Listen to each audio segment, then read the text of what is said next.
Welcome to Using the Escalation Pathway.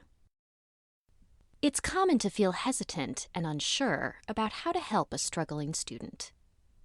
The Escalation Pathway is a framework to provide your students with the support they need.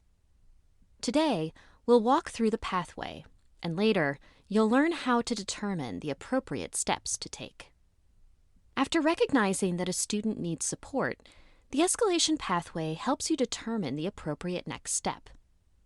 During your tenure at Rush, you may observe a struggling student in your class or at work. You may also be notified of a struggling student by a fellow student, colleague, or the student themselves. Your role is to inform the student about available resources, offer support and encouragement to access these resources, and ensure the student's confidentiality. After identifying a private space to talk, begin your conversation by naming your observations and offering your support. Use your active listening skills and ask questions to help assess risk of harm. If you are concerned about your student's safety, ask the student if they have an active plan to hurt themselves or others. If yes, emergency intervention is required. Immediately connect with emergency services by calling 911. Stay with the student or stay on the phone with the student until help arrives. Do not escort the student to the ER on your own. If the struggling student does not have an active plan to hurt themselves or others, continue your discussion. You play an important role supporting this student's well-being.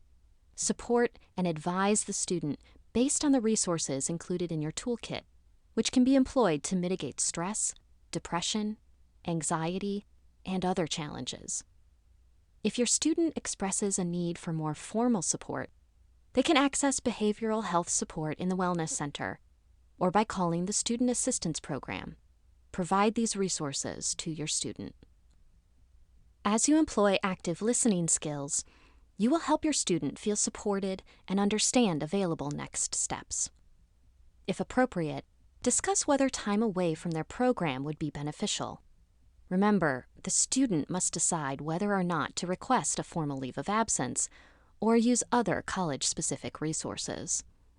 Leaves of absence are initiated in the office of the registrar through a formal process the student must follow or risk being administratively withdrawn from their program. You have the opportunity and responsibility in your role to build a culture of wellness where self-care is the norm. Awareness, intentionality, and practice will prepare you to act when you've identified a struggling student. Thank you.